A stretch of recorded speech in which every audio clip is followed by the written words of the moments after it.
इतिहास केवल हमें ये सिखाता है कि जो मनुष्य द्वारा मानवीय भूल हुई है उनको सुधारा जाए।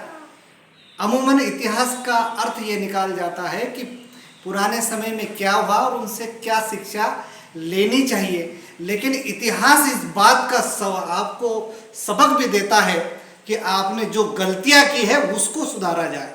अभिवादन स्वीकार कीजिए। मैं हूं बालकृष्ण बाविस्कर।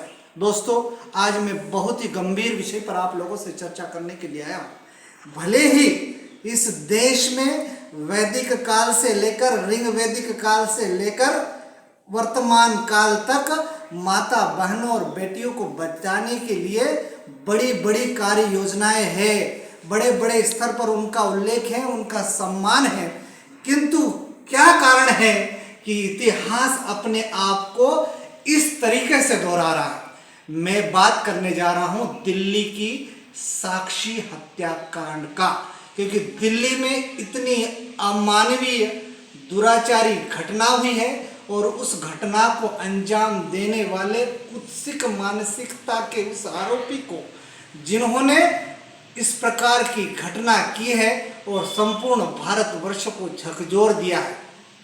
दिल्ली की साक्षी की जो घटना है निश्चित ही मानवता को झकझोर देने वाली है, किंतु केवल इसी घटना से हमको सबक लेना चाहिए ये जरूरी नहीं है, क्योंकि वर्तमान समय में भारत में ऐसा कहा जाता है कि एक तरफ माँ बहनें बेटियां सुरक्षित नहीं है तो सरकारें सख्त है, क्योंकि सरकार बच्चियों को बचाने के लिए बेटी बचाओ जैसे बड़े बड़े आंदोलन चला रही है, लेकिन इसको किसी जाति या किसी धर्म से जोड़ने की आवश्यकता नहीं है। मेरा या मुखनायक का केवल ये उद्देश्य है कि ये जो घटना हुई दिल्ली में, निश्चित रूप से इस घटना का पुरजोर विरोध किया जाना चाहिए, क्योंकि इससे पहले भी जो भारत की राजधानी है, जो भारत का दिल है, वहां पर भी एक बहुत बड़ी घटना हुई जो अभी भी हमारे दिलों में एक रोंगटे खड़े कर देने वाली व्यवस्था है।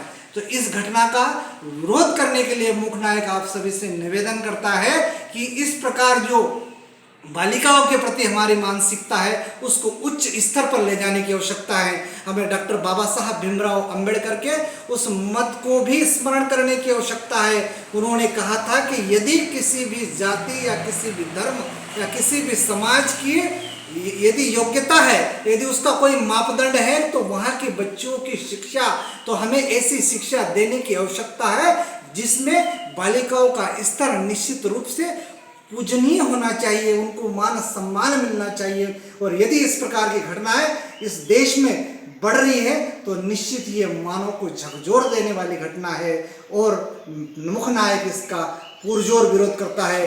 आपसे भी निवेदन है कि माँ बहन बेटियां सबकी है, इसलिए बेटी बचाओ, बेटियों की सुरक्षा करो, देश को आगे बढ़ाओ, क्योंकि भारत एक ऐसा देश है जिसमें बेटी यानी माता के रूप में भी बेटी को पूजा जाता है, बहन के रूप में भी पूजा जाता है, धर्म पत्नी के रूप में भी पूजा जाता है। इसलिए आप सभी से निवेदन है कि आपका दृष्टिकोण बदलिए, व्यक्ति को अपना दृष्टिकोण सकारात्मक दिशा में होना चाहिए, तब समानता की बात आएगी।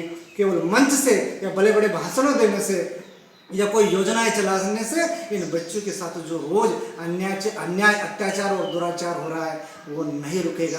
केवल हमारी मानसिकता में सुधार लाने की आवश्यकता है। इसलिए दिल्ली का जो साक्षी का है केवल एक उदाहरण है, इससे पूर्व भी कई घटनाएं हुई है, उन घटनाओं से सबक लेने की आवश्यकता है। इसलिए मैंने कहा कि इतिहास अपने आप को दोहराता है, लेकिन इतिहास में मानवीय जो भूल हुई है, इतिहास में जो हम लोगों ने गलती की है उसको सुधारने की आवश्यकता है। ऐसी घटनाओं के विरोध में मुखनायक पुरजोर विरोध करता है और आप सबसे अपेक्षा करते हैं कि आप सकारात्मक दृष्टिकोण रखें। आप सभी को नमस्कार।